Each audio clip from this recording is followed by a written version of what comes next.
اول تو مبارکباد قبول کریں کہ ذکر کی جو محفل ہم نے یہاں آغاز کیا تھا، جو آج اس درخت نے اپنی شاخیں اور اپنی جڑیں دوسری جگہوں میں نکالنی شروع کر دی ہیں۔ الحمدللہ اللہ کا بے کرا اور دل کی اتھا گہرائیوں سے شکر کہ کل سے ہمارے وہاں شہر میں بھی ہماری محفل کے ایک ساتھی مولانا مطیع الرحمان صاحب نے اپنی مسجد میں ذکر کی محفل کا آغاز کر دیا ہے، اور ان کے لیے خصوصی دعائیں کریں کہ اللہ اس محفل کو دوام بخشے، کیونکہ اس ثواب میں آپ سبھی شامل ہیں۔ ہم سب کو دیکھ کے انہیں یہ چاہت، یہ خواہش اٹھی کہ میری مسجد میں بھی اللہ کا ذکر ہونا چاہیے اور اس طریقے سے ذکر ہونا چاہیے، تو اس میں ہم سب شامل ہیں الحمدللہ۔ کل ہم منو مٹی کے نیچے ہوں گے اور نہ جانے کس کے ساتھ کیا معاملہ ہوگا، وہ رب کریم جانتا ہے۔ وہ کبھی کبھی گرے پڑے لوگوں کو اٹھاتا ہے اور انہیں رحمتیں عطا کر دیتا ہے، اور کبھی کبھی بڑے بڑے مسند نشین اور بڑے جبہ و دستار والوں کو یہ اٹھا کے دور پٹک دیتا ہے۔ وہی جانتا ہے اپنے راز، وہ سمد ہے۔ اس میں ہم سب شامل ہیں، اور نہ جانے آپ میں سے کس کا اخلاص کام کر گیا کہ آج وہ درخت جو ہم نے چھوٹا سا بویا تھا، آج اس میں سے کچھ کونپلیں نکلیں اور علاقے میں مختلف جگہوں میں الحمدللہ ذکر کی مجالس شروع ہوئی۔ تو یہ مبارکباد دینی تھی آپ کو، اس خوشی میں اپنے ساتھ شامل کرنا تھا، کیونکہ آپ بنیادی طور پہ آپ لوگ ہی کونپل کو اس تناور درخت بنانے میں جو محنت ہوئی، کسی نے گوڈی کی، کسی نے پانی ڈالا، کسی نے شاخیں درست کی، اور کسی نے کوئی خدمت کی۔ ہر بندے نے اپنی استطاعت کے مطابق کوئی نہ کوئی خدمت کی ہے، اور اس ثواب میں وہ پورا کا پورا شامل ہے، اور انشاءاللہ عز و جل اللہ سے امید ہے کہ اللہ ہماری یہ کمزور سی خدمت ضرور بڑے مراتب پہ قبول فرمائے گا۔ عزیزان گرامی، پچھلے دنوں ایک مدرسے میں جانا ہوا بیان کے سلسلے میں، تو ابھی تھوڑا وقت تھا تو میں نے لائبریری سے ایک کتاب اٹھائی، ان کا جو مکتبہ تھا اس میں سے، اور میں نے کتاب کھولی۔ اس میں جو پہلی حدیث میری نظر کے سامنے سے گزری، اس حدیث نے مجھے سر دھننے پہ مجبور کر دیا۔ مجھے عجیب سا احساس ہوا کہ یہ مسلمان کی شان، یہ رفعت، یہ عزت کہ جو اس کی زندگی میں سے وقت کرتا جاتا ہے، جو یہ ماہ سال کے سفر پاٹتا ہے، اور جو اس کا قرب اللہ کے قریب ہوتا جاتا ہے، اور اس کی زندگی میں سے لمحات اور گھڑیاں نکلتی جاتی ہیں، اس کے مرتبے بلند ہوتے جاتے ہیں۔ اللہ اسے شان اور رفعت عطا کر دیتا ہے، اللہ اسے اپنا قرب اور عزتوں سے اور نوازشوں سے نوازتا ہے۔ حضرت عثمان غنی رضی اللہ تعالیٰ عنہ نے فرمایا کہ جانب عالم صلی اللہ علیہ وسلم نے ارشاد فرمایا، ایک دن بیٹھے تھے تو اللہ کے حبیب نے ایسے ساتھیوں سے فرمایا، صحابہ سے فرمایا کہ جب مسلمان بندہ مومن 40 سال کی عمر کو پہنچتا ہے تو اللہ اس کا حساب آسان کر دیتے ہیں۔ پھر جب یہ 60 سال کی عمر کو پہنچتا ہے تو اللہ اسے انابت اور رجوع اللہ عطا فرما دیتے ہیں، اور پھر جب یہ 70 سال کی عمر کو پہنچتا ہے تو آسمانوں میں رہنے والی مخلوق اس سے محبت کرنے لگتی ہے، اور پھر جب یہ 80 سال کی عمر کو پہنچتا ہے تو اس کی سیئات مٹا دی جاتی ہیں، اس کی اور نیکیاں اس کی جو ہے وہ قائم کر دی جاتی ہیں، اور اس کے گناہ مٹا دیے جاتے ہیں، اور پھر جب یہ 90 سال کی عمر کو پہنچتا ہے تو اللہ رب العزت اس کے نام کے ساتھ لکھوا دیتے ہیں اسیر فی الارض، اللہ کا قیدی ہے دنیا میں اللہ کی طرف سے قیدی ہے۔ جیسے ہی موت کا پروانہ آئے گا اس کو نجات مل جائے گی، جیسے بندہ قید میں ہوتا ہے نا، جیل میں ہوتا ہے، اور جیل کے اندر یہ تنگی اور تکلیف میں ہوتا ہے، اور اس کے لیے ایک پروانہ آتا ہے، ایک سمن جاری ہوتا ہے کہ تمہیں رہائی مل گئی، یہ کیسے خوش ہوتا ہے۔ تو جب یہ 90 سال کی عمر کو پہنچتا ہے تو اس کے لیے قید سے آزادی کا پروانہ اسیر اور دنیا میں قیدی ہوتا ہے اللہ کی طرف سے. اور اللہ فرماتے ہیں کہ اس کے گناہ لکھنا چھوڑ دو, اس کے اگلے پچھلے گناہ میں نے معاف کر دیے, اس کے گناہ لکھنا چھوڑ دو. میرے عزیزوں کی شان ہے, یہ رفعت ہے سفید ریش بوڑھوں کی. ڈھونڈو ڈھونڈو ڈھونڈو کہیں سے کوئی سفید ریش بوڑھا, کوئی خمیدہ کمر والا, کوئی عصا لاٹھی والا, کوئی کمزور نظر والا, کوئی کمزور ہڈیوں والا. اس کی دعاؤں میں اثر ہے, اس کی دعاؤں میں اثر نے رفعتیں رکھی, اللہ نے رفعتیں رکھ دی. اس کی دعاؤں میں قبولیت ہے. یہ جو دعا کرے گا, یہ دل سے جب دعا کرے گا تمہاری زندگی سنور جائے گی. اگر عزت چاہیے, تنگیوں میں مبتلا ہو, غم روزگار میں مبتلا ہو, قید و بندی حیات نے تمہیں جکڑ رکھا ہے, احساس کمتری میں مبتلا ہو, معاشرے میں بے قدری میں مبتلا ہو, ڈھونڈو کسی بوڑھے کو. اور کسی خوش نصیب کو تو گھر میں مل جائے گا, دادا کی شکل میں, دادی کی شکل میں, نانا کی شکل میں, نانی کی شکل میں, ماں کی شکل میں, باپ کی شکل میں, چچا کی شکل میں. یہ رشتے کسی کو گھر میں مل جائے گا, کوئی سفید ریش بوڑھا, اور کسی کو ڈھونڈنا پڑتا ہے. کوئی ایسا خوش نصیب ہوتا ہے جسے دنیا میں مل جاتا ہے. اس کی خدمت کرو, اس کے ساتھ محبت کا معاملہ کرو, اور پھر جب تم خدمت کرو گے تو دعا جو دل سے نکلتی ہے اثر رکھتی ہے. دعا جو دل سے نکلتی ہے اثر رکھتی ہے. پھر یہ جب دعا کرے گا, اور یہ بوڑھے کچھ بہت زیادہ کچھ نہیں چاہتے, تھوڑی سی قدردانی, تھوڑی سی محبت, تھوڑا سا وقت, تھوڑے سے لمحات, تھوڑی سی ان کی بات کی طرف دھیان دے کے سننا شروع کرو. پھر دیکھو کیسی دعائیں دیتے ہیں, کیسی دعائیں دیتے ہیں. ان کی خدمت, اور خدمت میں اللہ نے وہ خدمت میں کمال ہے. نماز کی قضا ہے, خدمت کی قضا نہیں. نماز کی قضا ہے, خدمت کی قضا نہیں. اللہ نے کمال رکھا خدمت میں. ان کے ہاتھ چومو, ان کے پیر چومو, ان کے ماتھے چومو, اور کبھی دل میں یہ شک نہ آئے کہ پیر چومو یہ تو سجدہ ہو گیا. آؤ میں تمہیں حدیث نبوی سناتا ہوں. حضرت زار ابن عامر رضی اللہ تعالیٰ نے فرماتے ہیں, لما قدمنا المدینہ, جب ہم مدینہ آئے, جعلنا فنتبادر من رواحلنا, تو ہم اپنی سواریوں سے کود پڑے, اور فنقبل ید رسول اللہ صلی اللہ علیہ وسلم, ہم نے اللہ کے حبیب کے ہاتھ چومے, ورجلہ, اور ان کے پیر چومے. امام بخاری نے باب قائم کیا الادب المفرد, الادب المفرد نے باب قائم کیا تقبیل الرجل, پیروں کو بوسہ دینا. حضرت صفوان ابن عسال رضی اللہ تعالیٰ نے, امام ترمذی نے نقل کیا یہ حدیث, حضرت صفوان ابن عسال رضی اللہ تعالیٰ نے فرماتے ہیں کہ یہود میں سے کچھ لوگ آئے اور جانب عالم صلی اللہ علیہ وسلم سے کچھ سوالات پوچھے.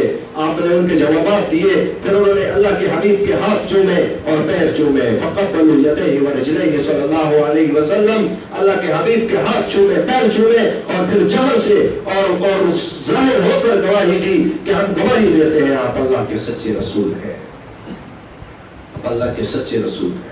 حضرت صہیب رضی اللہ تعالیٰ عنہ فرماتے ہیں, حضرت صہیب رضی اللہ تعالیٰ عنہ فرماتے ہیں کہ میں نے دیکھا, رأیت علی رضی اللہ تعالیٰ عنہ, میں نے حضرت علی کو دیکھا, یقبل ید العباس رضی اللہ تعالیٰ عنہ ورجلہ, کہ میں نے دیکھا وہ عباس رضی اللہ تعالیٰ عنہ کے ہاتھ چوم رہے تھے اور پیر چوم رہے تھے, اور یہ فرما رہے تھے, اے چچا ہم سے راضی ہو جا, اے چچا ہم سے راضی. یہ چچا بھی باپ ہوتا ہے, یہ چچا بھی باپ ہوتا ہے. تو خدمت میں عظمت ہے. نماز کی قضا ہے, خدمت کی قضا نہیں. اس دن مولانا صاحب نے واقعہ سنایا, فرمانے لگے کہ ایک صاحب کہیں سے آ رہے تھے, تو ان کے وہ بات وہ کہہ رہے تھے, وہ کہتے ہیں میرا بیٹا کہیں سے وہ گرا, زخمی ہوا, یا شاید کوئی تکلیف تھی, تو ایک موٹر سائیکل والے سے کہا کہ مجھے ذرا جلدی سے ڈاکٹر تک پہنچا دو, بچہ میرے ہاتھوں میں تھا اور وہ تڑپ رہا تھا. اس نے کہا نہیں, نماز کو دیر ہو رہی ہے. دوسرے موٹر سائیکل والے کو اشارہ دیا, اسے کہا کہ یار مجھے ڈاکٹر تک پہنچا دو ذرا جلدی سے, بچہ تکلیف میں ہے. باپ پہ کیا گزرتی ہے یہ باپ کو پتا ہوتا ہے, یہ باپ کو خبر ہوتی ہے جب بچہ تکلیف میں ہوتا ہے کیسے راتوں کی نیندیں ہوتی ہیں اور کیسے انسان دل کی گہرائیوں سے روتا ہے. تو کہتے ہیں کہ مولانا صاحب فرمانے لگے کہ اس نے ایک موٹر سائیکل والے سے کہا, دوسرے سے درخواست کی مجھے ذرا ڈاکٹر تک پہنچا دو، کہ نماز کو دیر ہو رہی ہے۔ تیسرے موٹر سائیکل والے سے کہا مجھے ذرا ڈاکٹر تک پہنچا دو، کہ نماز کو دیر ہو رہی ہے۔ مولانا صاحب فرمانے لگے تیری بات کی سمجھ تب آئی کہ خدمت کی قضا نہیں ہے، اس وقت سمجھ آئی کہ نماز کی قضا ہے، خدمت کی قضا نہیں ہے۔ عزیزان گرامی، میں حدیث کا طالب علم ہوں، میں حدیث کی کتابیں، حدیث کی شروحات ملک میں ہوں یا بیرون ملک میں ڈھونڈ کے لے آتا ہوں۔ میں حدیث اور محدثین کا عاشق ہوں، میں نے حدیث کو پڑھا اور زندگی بھر پڑھتا آ رہا ہوں۔ میں حدیث کو پڑھتے پڑھتے میری زندگی گزر گئی۔ اللہ کے حبیب نے میں دلائل سے بات کروں گا، اور اگر میں ان دلائل پہ چلنا شروع کر دوں تو رات گزر جائے گی، اگلا دن بھی گزر جائے گا، دلائل ختم نہ ہوں گے۔ اللہ کے حبیب نے فرمایا میں نماز میں ہوں اور مجھے کاش میری امی، مسلم شریف میں الگ ذکر ہے، وہاں تطوع کے باب میں، نوافل کے باب میں ذکر ہے، اور دوسری کتب میں یہ فرض نماز کے بارے میں ذکر ہے۔ فرمایا کہ میری امی زندہ ہوتی، میری والدہ زندہ ہوتی اور میں نماز پڑھا رہا ہوتا اور وہ مجھے آواز دیتی یا محمد، تو میں لبیک کہہ کے اپنی والدہ کی خدمت کرنے چلا جاتا، نماز دوبارہ آ کے پڑھ لیتا، نماز دوبارہ آ کے پڑھ لیتا۔ اور اسی طرح حضرت جریج کا واقعہ نبی کریم صلی اللہ علیہ وسلم کی زبانی ہم سن چکے ہیں، علماء باخبر ہیں اس سے، لیکن میں اس طرف ابھی جانا نہیں چاہوں گا۔ موضوع ہمارا بوڑھوں کی قدردانی ہے، بوڑھوں کی قدردانی ہے۔ ان سفید ریش بوڑھوں کو، ان بڑھیاؤں کو، کوئی تمہارے گھر میں کوئی بوڑھی ہوگی، کوئی تمہارے گھر میں کوئی بوڑھا ہوگا، کسی کی داڑھی سفید ہوگی، کوئی کمزور نظر والا ہوگا، کوئی کمزور ہڈیوں والا ہوگا، کوئی لاٹھی پہ ٹیک کے چلنے والا ہوگا، ڈھونڈو کہیں سے، پھر اس کی دعائیں لینا شروع کر دو۔ جب اس کی خدمت کرو گے تو وہ ایسے اللہ کی بارگاہ میں ہاتھ اٹھائے گا، اور وہاں تو پہلے ہی درج ہے کہ اس کے اگلے پچھلے گناہ میں نے بخش دیے، یہ زمین میں میرا قیدی ہے، جو مانگے اسے دے دیا کرو، جو مانگے اسے دے دیا کرو۔ عزیزان گرامی، ان بوڑھوں کی خدمت، میری ایک حقیقی والدہ اور ایک رضائی والدہ ہے، انہوں نے بچپن میں مجھے دودھ پلایا۔ جب میں کسی معاملے میں پھنستا ہوں، روحانیت کے معاملات ہوتے ہیں، کبھی احباب کا کوئی مسئلہ تو کبھی اپنا، تو میں جب کسی چیز میں پھنس جاتا ہوں، مجھے سمجھ نہیں آتی، استخارے کرو کچھ چیز سمجھ نہیں آ رہی، مراقبات میں کچھ پتہ نہیں چل رہا، دعائیں گڑ گڑا کے کرتا ہوں، کوئی چیز سمجھ نہیں آ رہی، میں پھر تھوڑی سی کبھی کوئی چینی، کبھی کوئی کچھ چیز لے کے وہ اپنی رضائی والدہ کے گھر پہنچتا ہوں، وہ ان کے سامنے پیش کر کے اور تھوڑا سا ان کے پاس بیٹھتا ہوں، ان کی باتیں سنتا ہوں، ان کی بھی عمر ضعیف ہے، تو پھر میں آتے وقت کہتا ہوں اماں میرے لیے دعا کر دے، اماں میرے لیے دعا کر دے، تو وہ یوں ہاتھ اٹھا کے دعا کرتی ہیں کہ اللہ تجھے سدا بہار رکھے، اور میں نے اپنی نظروں سے وہ سدا بہار دیکھ لیا، اللہ کی قسم میں نے اپنی نظروں سے دیکھا۔ میں اگر اپنی قابلیت پہ دھیان دیتا ہوں، اپنی لیاقت پہ دھیان دیتا ہوں، اپنی زندگی پہ دھیان دیتا ہوں تو میں صفر ہوں، صفر۔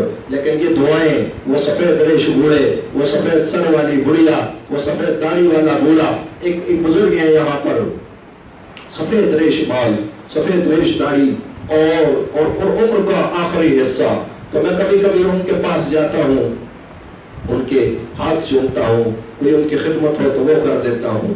پھر جب ہم واپس آتے ہیں تو جب میں ان سے واپس رخصت ہوتا ہوں، وہ یوں ہاتھ اٹھاتے ہیں، اور جب تک میں نظروں سے بنا نہیں ہوتا، جب تک میں ان کی نظر سے اوجھل نہیں ہوتا، میں دیکھتا ہوں اس وقت تک ان کے ہاتھ اٹھے ہوئے ہوتے ہیں، اور میں نہیں جانتا کہ کب تک وہ ہاتھ اٹھائے بیٹھے ہوتے ہیں۔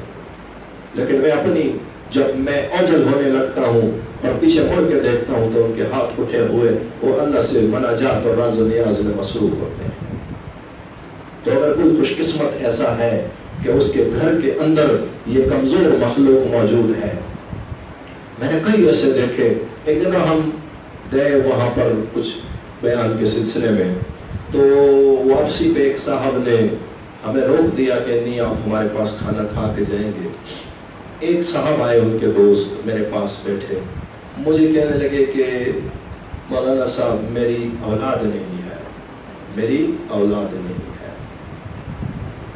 تو میں نے ان سے عرض کی، میں نے استخارہ کیا، تو میں نے عرض کیا، میں نے کہا کوئی زبان ہے جس کی بددعا نے آپ کو لے ڈوبا. کوئی کسی بے زبان کی بددعا آپ کو لے ڈوبی. وہ کہنے لگا میں تو بڑا رحم دل آدمی ہوں. اس دن میرے پاس بکرے کا مرض پڑا تھا, ایک بلی آئی, میں نے اس کے سامنے ڈال دیا. میں تو بڑا رحم دل انسان ہوں, بڑا مہربانی کرنے والا ہوں. کبھی کبھی چراغ کے نیچے جو ہے نا اندھیرا ہوتا ہے, دیے کے نیچے اندھیرا ہوتا ہے. میں نے کہا بھائی مجھے اور علم نہیں ہے, مجھے صرف اتنا اندازہ ہو رہا کہ تجھے کسی بے زبان کی بددعا لے بیٹھی. جب وہ رخصت ہوا مجھ سے تو وہ جو صاحب ان کے دوست ہیں مجھے کہنے لگے آپ نے بالکل صحیح بتایا. میں نے کہا وہ کیسے؟ کہا اس کا باپ بے زبان ہے, اس کا باپ بے زبان ہے. آئیے اسے یہ اور اس کی بیوی, اس کے والد کے ساتھ جو رویہ اور جو تکلیف یہ اسے دیتے ہیں, وہ بے زبان ہے. وہ ڈر کے مارے اف بھی نہیں کر سکتا, وہ ڈر کے مارے باہر بھی بات نہیں کر سکتا کہ میرے ساتھ گھر میں کیا ہوتا ہے. کبھی ہم بے زبان تو صرف ان جانوروں کو سمجھتے ہیں. کبھی کبھی ہمارے گھر میں کوئی بوڑھا ہوتا ہے, وہ بے زبان ہوتا ہے. جب ماں تمہیں ڈر کی وجہ سے نصیحت کرنا چھوڑ دے, جب تمہارا باپ تمہیں خوف کی وجہ سے نصیحت کرنا چھوڑ دے, جان لو تمہاری تباہی کا دروازہ کھل گیا. پھر تم پھرتے رہو دنیا میں, پھر اللہ نہیں مانے گا, پھر نہیں مانے گا. میرے حبیب نے فرمایا ہلاک ہوا وہ شخص کہ جس کو ان دو دروازوں میں سے ایک دروازہ یا دونوں دروازے مل گئے اور یہ جنت نہ جا سکا. یہ جنت کے دو دروازے ہوتے ہیں ہمارے پاس. پھر لوگ ڈھونڈتے پھرتے ہیں, کہتے ہیں یہ جوان ہے نا, یہ پہلے تو شکایت کرتے ہیں کہ والد یوں ہے اور یوں کہتے ہیں اور مارتے ہیں اور گالیاں دیتے ہیں, اور پھر جب یہ نعمت اللہ چھین لیتا ہے, نعمت اللہ واپس لے لیتا ہے, تو پھر کونوں خدروں میں بیٹھ کے روتے ہیں اور کہتے ہیں کاش زندہ ہوتا, بھلے گالیاں دیتا لیکن زندہ ہوتا. ان سے پوچھو جن کا آج باپ نہیں, ان سے پوچھو جن کی آج ماں نہیں, ان سے پوچھو جن کا دادا دادی نہیں, ان سے پوچھو جو نانا نانی کا رشتہ نہیں رکھتے. تو عزیزان گرامی, اللہ نے ان سفید ریش بوڑھوں کو بڑی عزتوں سے نوازا ہے. ان کو اللہ نے بڑی رفت ہے, یہ وی آئی پی ہیں, یہ پروٹوکول ہے ان کا. اگر تم بے روزگار ہو, اگر تمہیں فارن کا ویزا چاہیے, اگر تمہیں مال دولت چاہیے, اگر تمہیں اچھی گاڑی چاہیے, اگر تمہیں کوئی اچھا بنگلہ چاہیے, اگر تمہیں عزت چاہیے دنیا میں, اور اگر تمہیں رزق کی وسعت چاہیے دنیا میں, تو پھر میں نے جو بتایا ڈھونڈو کسی بوڑھے کو اور اسے سناؤ یہ حدیث جو میں نے تمہیں سنائی. اسے بتاؤ کہ تمہاری کیا اہمیت ہے, تمہارا کیا پروٹوکول ہے, تم کتنے وی آئی پی ہو, اللہ کی بارگاہ میں تمہاری کتنی عزت اور کتنی رفعت ہے. یہ حدیث سنو اور پھر اسے کہو میرے لیے دعا کر دو. پھر دیکھو اللہ کیسے دروازے کھولتا ہے. جس کو روحانیت کی طلب ہے, جو چاہتا ہے کہ اللہ میرے اوپر مراقبات کا جہان کھول دے, میرے اوپر مکاشفات اور الہامات کا جہان کھول دے, جو چاہتا ہے کہ اللہ میرے اوپر وہ دنیا کھول دے, وہ نظام کھول دے جو لوگوں کی نظروں سے اوجھل اور پوشیدہ ہے, وہ کسی بوڑھے کو ڈھونڈے اور اس کی خدمت شروع کر دے. اور یہ بھی یاد رکھنا کہ کسی کو دینی ظاہری دینی حیثیت سے اپنے سے کمتر مت جاننا. اگر تم دیکھو کہ یہ بوڑھا دینی طور پہ مجھ سے کمتر ہے, میں تو عالم ہوں اور یہ تو عام سا بندہ, میں تو حافظ اور قاری ہوں اور اسے تو الحمد شریف بھی پڑھنا نہیں, سورہ فاتحہ بھی نہیں پڑھ سکتا. ارے اسے تو دعائے قنوت, کچھ لوگ ایسے ہوتے ہیں نہ سمجھ, یہ بڑے بوڑھے سے کہتے ہیں دعائے قنوت, اب اس کو دعائے قنوت کا تو نہیں ہے پتا. ایک حافظ صاحب میرے پاس آئے, مجھے کہنے لگے کہ حافظ قرآن ہے, مجھے کہنے لگے کہ فلاں بابا جی بس اللہ معاف کرے, انہیں دعائے نماز پڑھتے ہیں دعائے قنوت کا نہیں پتا. میں نے کہا دعائے قنوت سنائیے, وہ کہنا مجھے نہیں ہے پتا. میں نے کہا حافظ صاحب آپ مجھے حوامیم سبع میں سے ایک سنا دیں. کہنے لگے یہ کون سی ہے؟ میں نے تو پورا قرآن پاک پڑھا ہے, حوامیم سبع کوئی صورت نہیں. میں نے کہا آپ کیسے حافظ ہیں کہ آپ کو نہیں ہے علم کہ حوامیم سبع ان میں سے کوئی ایک صورت آپ مجھے نہیں سنا سکتے. کہنے لگے وہ کون سی؟ پھر میں نے ان کو ایک صورت سنائی اور آپ مجھے پتا ہے اس کا.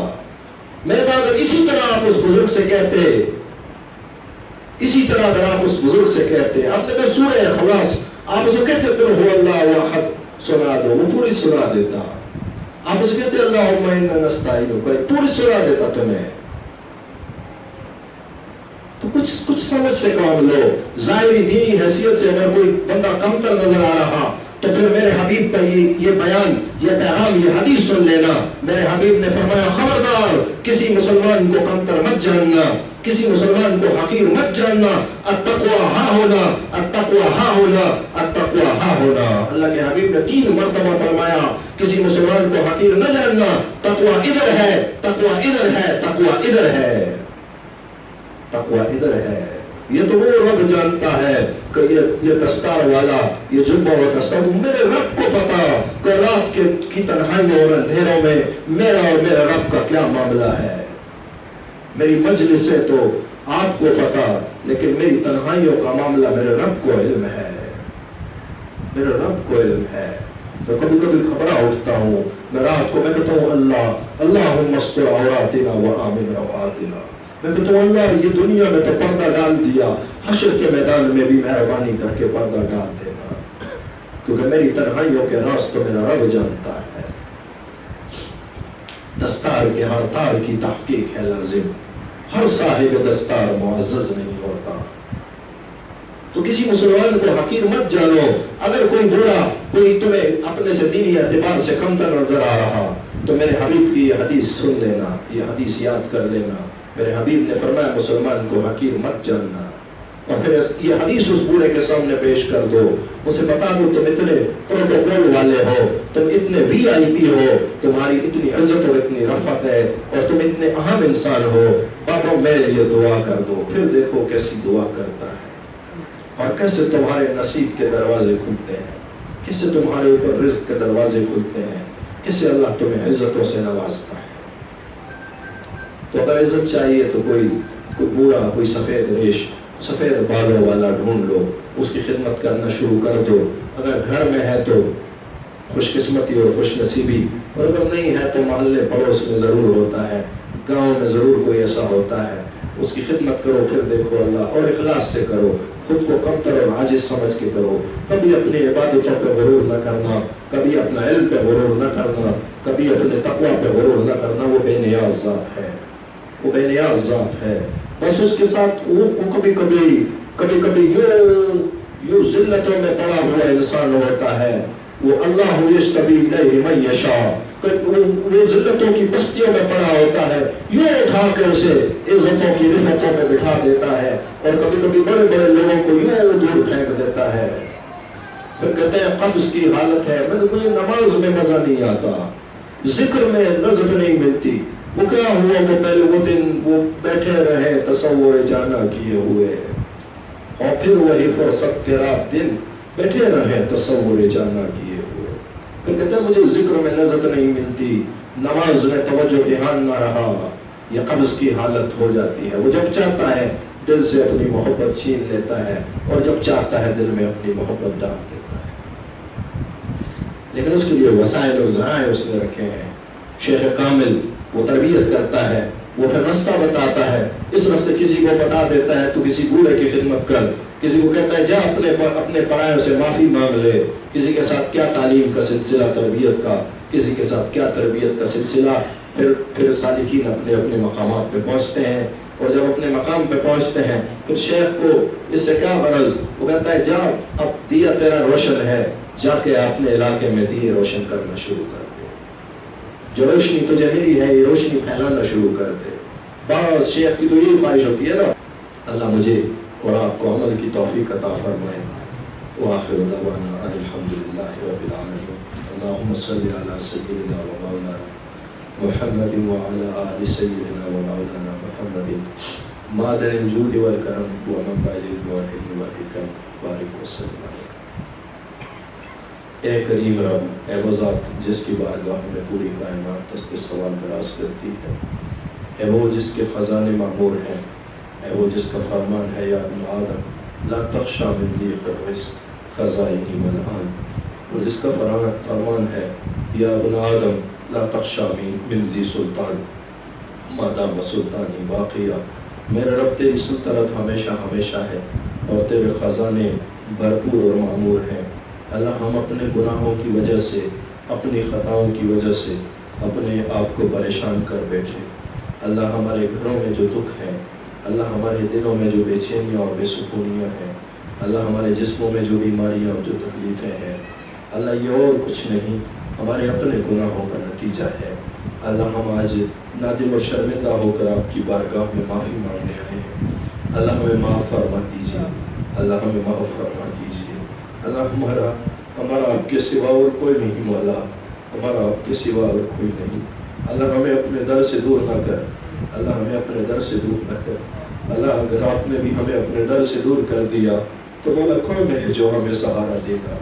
اللہ کسی کے لیے اس کے بھائی اس کا سہارا بنتے ہیں، اللہ کسی کے لیے اس کی اپنی قابلیت اور ذہانت اس کے بھروسے کا باعث ہوتی ہے۔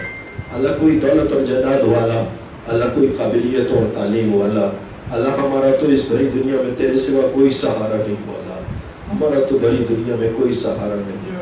اللہ حال یہ ہے کہ ہمیں اپنوں نے چھوڑ دیا تو بیگانوں نے ہمارے ساتھ بے رخی اختیار کر لی۔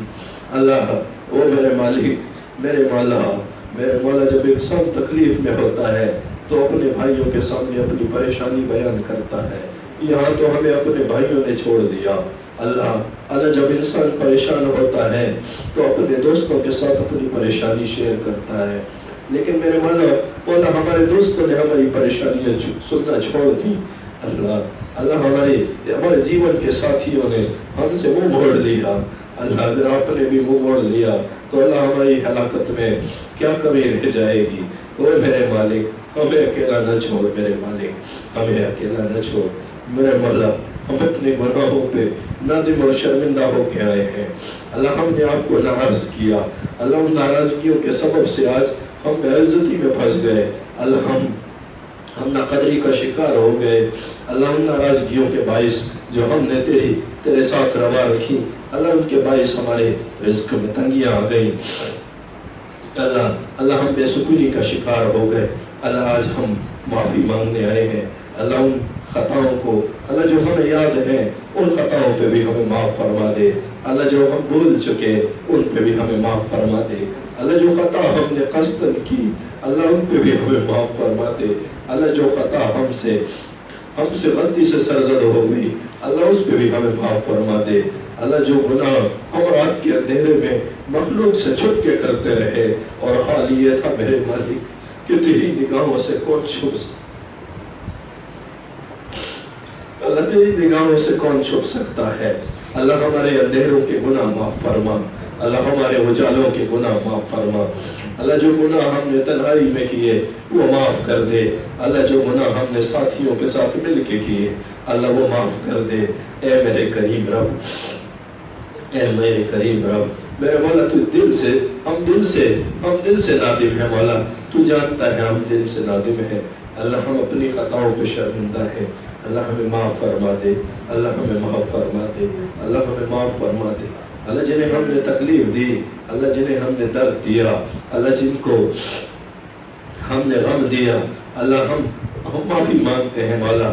اللہ ان کی زندگیوں میں برکت عطا فرما دے، اللہ ان کی آخرت میں برکت عطا فرما دے۔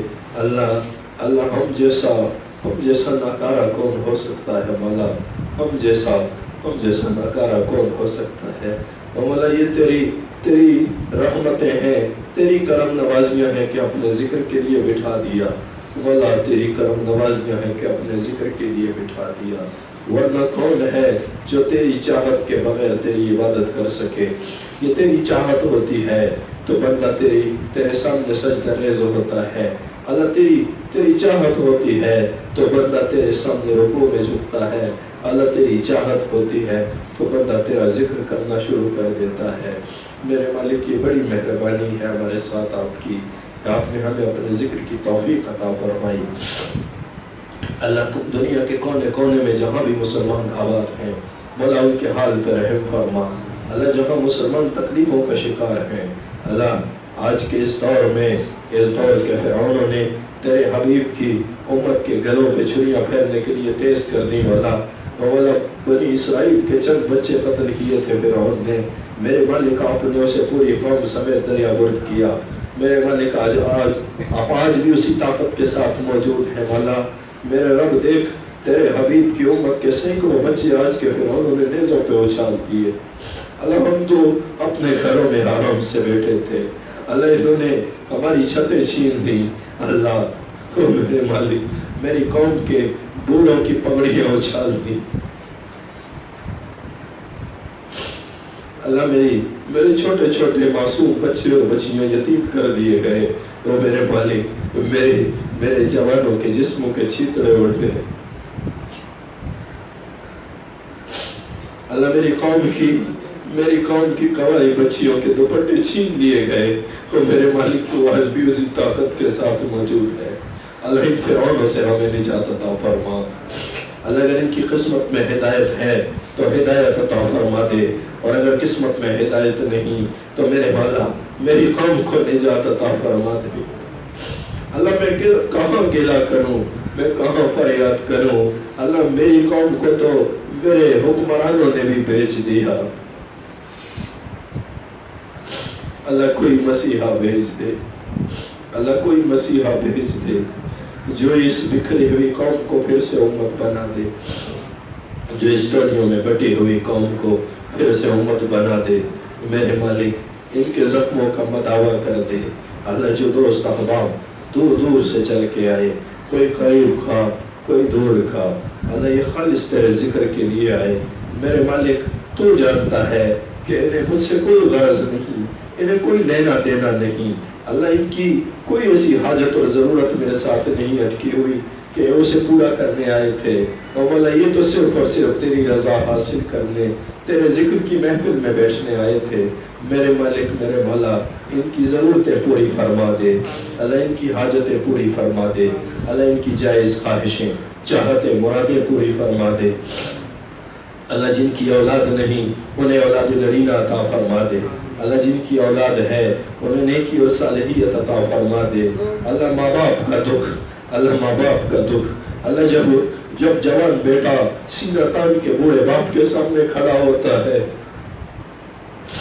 اللہ اس دکھ سے ہر باپ کو بچا لے، اللہ جب جوان بیٹا کبھی بیماری یا کسی حادثے کا شکار ہو کے دنیا سے رخصت ہوتا ہے تو بوڑھے باپ پہ کیا گزرتی ہے، اللہ اس دکھ سے بچا لے، اللہ یہ جوان بوڑھے ماں باپ کی لاٹھی ہوتے ہیں مولا، اور کسی بوڑھے کی لاٹھی نہ ٹوٹے، میرے مالک کسی بوڑھے کی لاٹھی نہ ٹوٹے،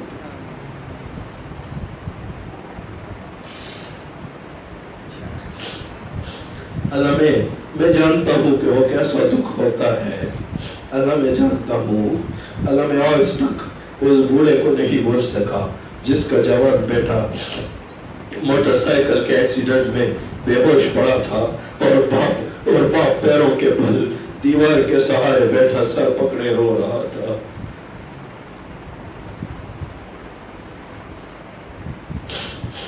تو میرے مالک تو اپنا رحم فرما دے، اللہ کسی بوڑھے کی لاٹھی نہ ٹوٹے، اللہ کسی بوڑھے کی لاٹھی نہ ٹوٹے، میرے مولا جو بے روزگار ہیں انہیں روزگار عطا فرما دے، اللہ جن کے گھروں میں جھگڑے اور فساد ہیں اللہ یہ جھگڑے فساد ختم فرما دے، اللہ آپس کے اتفاق اتحاد محبت اور یگانت عطا فرما دے، اللہ تندرستوں کی تندرستیاں ختم فرما، اللہ آپ کے خزانے معمور ہیں مولا، وہ میرے مالک کسی کی آزمائش اور امتحان طویل ہو جاتے ہیں، مولا تو بے نیاز ہے میرے مالک، ہم نہیں جانتے کہ آپ کے راز کیا ہیں، ہمیں تو اتنا ہی علم ہے کہ آپ کے ہاں دیر ہے یا دیر نہیں، لیکن میرے مالک میرے مولا کبھی کبھی ہم انسان ہیں مولا، ہم حوصلہ ہار بیٹھتے ہیں، ہم کمزور ہو جاتے ہیں، ہم لڑکھڑا کے گر پڑتے ہیں، وہ میرے مالک ہماری آزمائشیں ہمارے امتحان طویل نہ کر، اللہ ہمارے کچھ ساتھیوں کے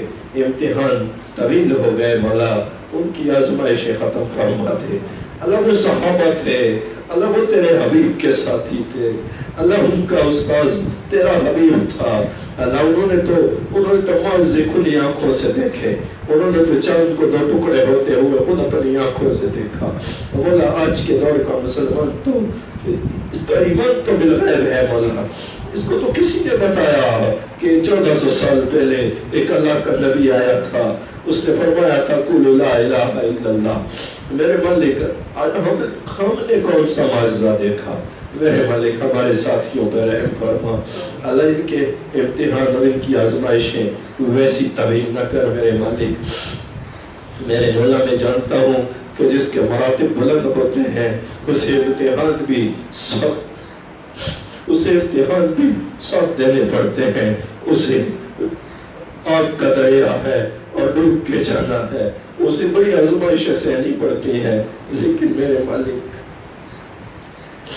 میرے مولا فقیر کے حال پہ رحم فرما دے اللہ، میرے ساتھیوں کے امتحان اور آزمائشیں طویل نہ کر میرے مالک، تیری بارگاہ اللہ قابلوں کو تو ہر کوئی دیتا ہے میرے مالک، قابلوں کو تو ہر کوئی عطا کرتا ہے، اور میرے مولا میں تو تب مانوں جب ہم جیسے نالائقوں کو بھی عطا کر دیا جائے اللہ، قابلیت والوں کو تو ہر کوئی اپنے قریب کرتا ہے اللہ، تو رب کریم ہے مولا، ہم جیسے نالائقوں کو بھی اپنے قریب کر لے اللہ، ہمیں آزمائشوں سے نجات عطا فرما اللہ، امتحانوں سے نجات عطا فرما اللہ، ساتھیوں کے دلوں میں رحم اور مرحمت اور کرم نوازی اور نرمی ڈال دے اللہ، ان کے دلوں میں مخلوق پہ شفقت کرنا ڈال دے اللہ، مخلوق کے ساتھ محبت کرنا ڈال دے، اے میرے مالک عیب کی نظر سے انہیں محفوظ فرما دے اللہ، عیب کی نظر سے انہیں محفوظ فرما دے اللہ، میرے مالک جس کی جو دلی چاہت جو خواہش ہے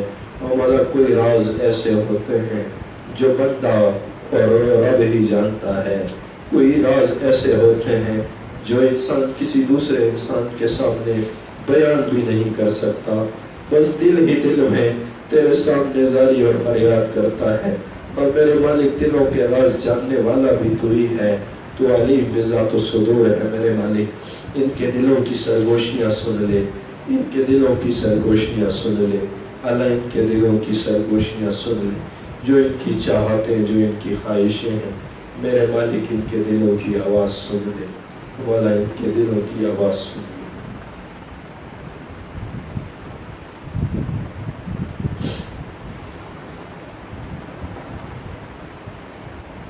مولا، دلوں کی سرگوشیاں پوری فرما دے اللہ، ان کی دلوں کی آواز پوری فرما دے اللہ، آپ کے خزانوں میں کسی چیز کی کمی نہیں مولا، میرے مالک ناممکن کا لفظ تو ہمارے پاس ہے میرے مالک، آپ تو ورا الورا ہے میرے مالک، آپ تو خود کہہ دیں تو فیکون ہو جاتا ہے میرے مالک، ان کی دلوں کی صدائیں سن لے، اور میرے مالک ان پہ سواز کا لفظ لگاتے میرے مالک اللہ، ان کی صدائیں پوری فرما اللہ، ان کی صدائیں پوری فرما اللہ، ان کی جھولیوں میں وہ خیر بھر دے، وہ رحمت، وہ کرم نوازی، وہ وسعتیں، وہ کشادگیاں بھر دے میرے مالک، کہ جو ان کے وہم و گمان میں بھی نہ ہو میرے مولا، یہ ہم ہر جمعے اکٹھا کرتے ہیں اللہ، دور دور سے احباب آتے ہیں میرے مالک، ان کی بڑی قربانی ہے